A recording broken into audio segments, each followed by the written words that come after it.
Hey everyone, welcome to the video. My name's Steve, and if you're new to this channel, these videos are all about digging deeper on the cost of ownership. And in today's video, we're going to be comparing the base model running costs on my Porsche 992 and my previous 718 Cayman. Now, if you've watched my other videos, if you haven't, don't forget to subscribe. You'll know that I have recently reviewed the year point ownership on my 992, and I ran through some of the running costs along with some of the renewal costs that I have just incurred.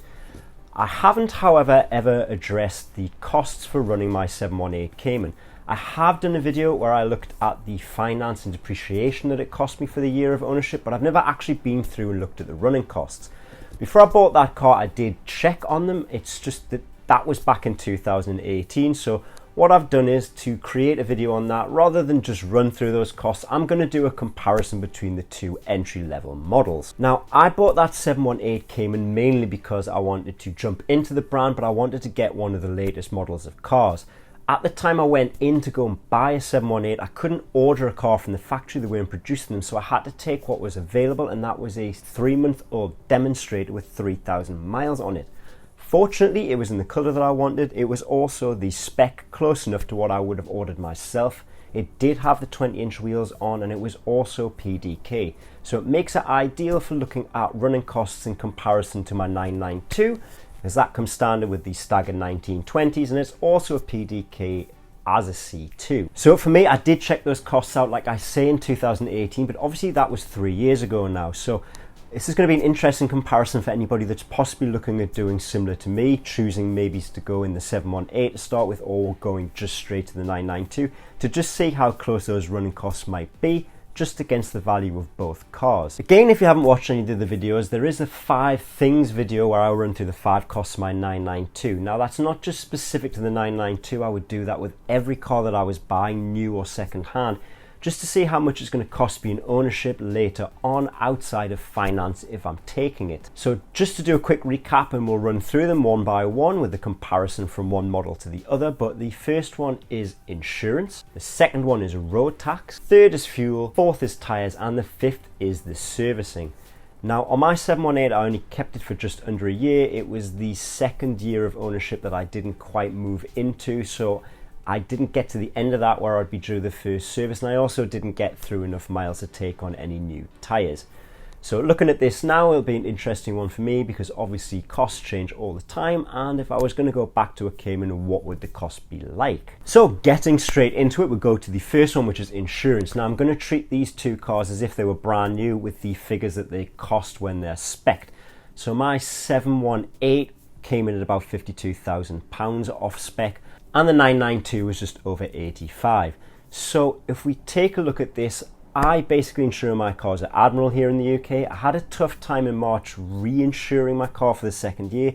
Just with the way things are in the world, it seemed like it was a little bit tougher. I had to negotiate direct with Admiral. Having said all that, I have been back on Compare the Market, and Admiral did pop up when I did a comparison for my 718 insurance, and it looks like they're insuring cars again back on those services. So Admiral on the 718, based on the spec that I had at 52,000 under my circumstances, comes out at £527.52. Based on exactly the same criteria, and when I just re-insured my car in March, my 992 came in at £795.58. So comparing those two cars from a 2 litre to a 3 litre twin turbo, and also comparing the value from 52 to 85, we have a difference of £232.06 for 12 months worth of insurance on my details. Again, those costs will be different for everybody based on your age, location, etc. That is the cost for me under my circumstances on both cars were I to insure them for 12 months right now.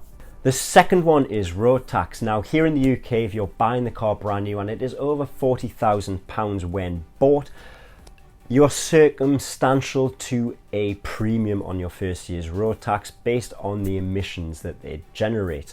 So the first year when I bought mine was in March 2020, fell into a slightly different category to the car falls into now new. I paid £1,345 on my first year's road tax, and it dropped for the second year that I've just incurred. The 718 actually falls brand new into that 1,345 category. I purchased my Cayman, I was already into the second year because technically the dealer registered the car first and they were the first owner in the first year. If you are keeping score between that base model at the 2-litre turbo and the 3-litre twin turbo C2, that is a difference of £565 for the first year. The third one is fuel, and that is quite useful because today I actually had to fill my car up from the light coming on at the 50-mile warning. I filled that car up and today it said the full range after I filled it up was 386 miles before I would run out of fuel. Now I reset the trip at the time that I fill the car up every single time so I can see how many miles I've actually covered from the range being shown on the screen. So for this particular fill up, on the last time I filled the car down to the point where this light came on, I covered 248 miles. Interestingly there, that 249 plus the 50 that should have been left in the tank, I'm coming out at 298. Where that's gone, probably something to do with my driving style, possibly the short stop-start distances that I do, and I also turn off the start-stop in the car, so maybe I'm using a little bit more fuel there. So after that point, it helps me back up the calculations I'm about to show you now that I've previously worked out. So the 992 comes with a 64-litre tank standard and the 718 comes with a 54-litre tank standard. Now the MPG quoted by Porsche is now a basic range between two figures, and that is across combined driving. And so what I'm going to do is I'm going to work calculations out based on the two lower numbers on each car against the amount of litres there are in a tank and see how far a range we should be getting from an empty tank. So using the UK calculations to work out the gallons, we do have from the 64-litre tank just over 14 gallons. On the 54-litre tank we do have just under 12. So if we times the 14 by the 26.2, we get a full range of 368.89 miles, so basically 369. On the 54-litre tank and the 718 with bottom end. So basically that then takes us on to what is the cost to fill up that tank from empty. I've been online and I've got an average cost for my area for the fuel, and it came in at around £1.25 a litre. Having said that, I was at the fuel station this morning where I was. It was £1.28 a litre for the normal fuel and £1.35 for the premium 99. So from me filling that up this morning, I do have the receipt, and I actually filled up 53 litres and that total came to £71.44. So from that we can tell that I've got about 10 litres-ish left in the tank when that red light comes on. So interestingly enough, at the Cayman end at 54 litres, if we take the fill up that I did this morning, if you were doing it from empty, we're looking at about 67.5 if we do it at 125. If we actually do it at the 135 I filled up at this morning, you're looking at close to the 70 mark. So my calculations are about right.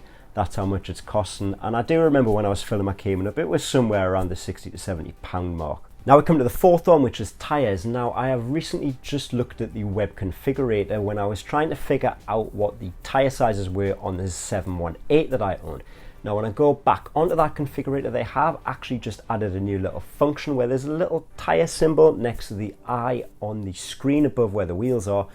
If you click on that, it brings up another screen and it will give you the manufacturer's tyres that it will be supplying the cars on, and also what the qualities are with the tyre sizes that they are needing. I've had a look there and you can also find the 18s, but you can also find the information for tyres at the Porsche website side of the specifications. If you go on the specifications of the model that you're buying, it will give you the standard sizes underneath one of the sections. I've previously checked out the tyres, and just for continuity I'm going to use the same method again, and I went onto Black Circles and put in my tyre sizes. Now on the 992, here are the fronts and here are the backs, and they're the top three choices available on both. Here are the 718 fronts and then backs, and you can see that the prices are around about the same with them being the 20s.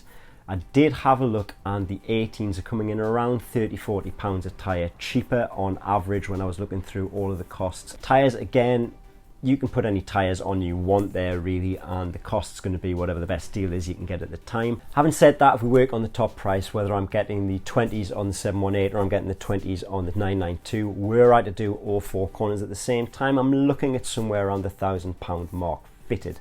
Now the last running cost you're likely to come across while using the car and continued ownership is going to be servicing. The servicing intervals on the new cars come in at 2 years, 20,000 and 4 years, 40,000, and I last looked at the 2-year service cost at a dealer cost, which is JCT600 as a dealer group for me in the UK, and that was around in at £625 last October. Now, I've been back on that website, gone under service plans, put my registration in and looked at what the costs are for the 2 service points, and it seems like it has gone up. The 2-year 20,000 mile service now for my 992 is coming in at 810, which is a little bit of a jump, and the 4-year service is 1,230. Interestingly enough, I went and checked the 718 using the same method. I had to jump onto Auto Trader and find a registration plate on a car that was the right spec for me. I've popped that in and it recognized it as the 2-litre turbo model, and it's given me these prices on the screen now, which is 834 for the 2-year and 1,170 for the 4-year. So those prices there are the dealer costs. If you've taken your car anywhere else, if you've got it serviced somewhere other than the dealer, maybe as a Porsche specialist, be interested to know, was it any cheaper? And if you traded your car later on, did it affect the residual value at all, not taking it to the dealer for the first or second services? I have actually had a quick look, and I did find a website that looks like it might be a Porsche specialist in the UK that offered some sort of pricing on there. They are basing that on models from 2019, and it does say plus VAT and costs for genuine Porsche parts. So from 300 plus probably means it's going to be higher than that. Where it might be away from the prices at the dealer, I don't know, but those prices from the dealer are the fixed prices I am going to pay. The question is, after looking at all those costs, would I choose either one of their models solely based on running costs alone? Well, if I'm buying the car brand new, the biggest cost differences are going to be in there is going to be the first year's road tax in the UK and also the insurance premium. Now, the insurance premium difference wasn't that much based on the 2 values over those cars I actually owned. The road tax is a little bit more there, but obviously if you're able to afford the cost and finance of that more expensive 992, you're likely going to not be too bothered about the extra road tax that you're paying.